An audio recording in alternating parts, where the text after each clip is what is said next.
పిఠాపురం మన పీఠికాపురంలో నా గెలుపు మీరు ఇచ్చినందుకు మనస్ఫూర్తిగా సంక్రాంతి మనస్ఫూర్తిగా నా గుండె కవటాలలో నుంచి మీ ధన్యవాదాలు తెలియజేస్తాను. కాదు ఇప్పుడు నేను కోరుకుంటుంది బ్రిడ్జ్ ఇబ్బంది, అక్కడ ట్రైన్ వెళ్తా ఉంది, ఓవర్ బ్రిడ్జ్ కావాలన్నా దాని గురించి కూడా మాట్లాడుతున్నాం.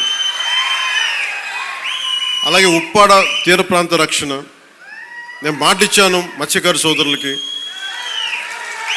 నిలబడతానని, దానికి అనుగుణంగా ప్రణాళిక మొదలుపెట్టాం. అలాగే ప్రతి ఒక్క పారిశ్రామికవేత్తలు అందరితో కలిసి పిఠాపురం అభివృద్ధిలో భాగస్వామ్యులుగా అమ్మని చెప్తున్నాం. నేను మీ నుంచి కోరుకుంటుంది,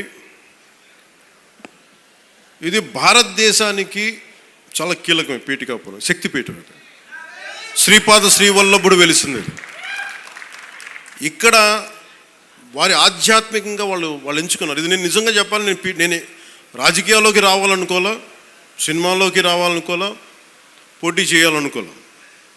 అలాంటిది పిఠాపురంలో రావాలని అసలు ఏం అనుకోలేదు. అది భగవంతుడి సంకల్పం, నేను తీసుకురాబడ్డాను ఇక్కడికి, గురువుల సంకల్పం. సో నేను నా ఆఖరి శ్వాస వరకు నేను మీకోసం పనిచేస్తాను. అది అధికారంతో సంబంధం లేదు, దానికి మీరు ఆశీస్సులు ఇవ్వండి. నేను ఒకటే కోరుకుంటుంది, మతం పేరుతో కానీ, కులం పేరుతో కానీ,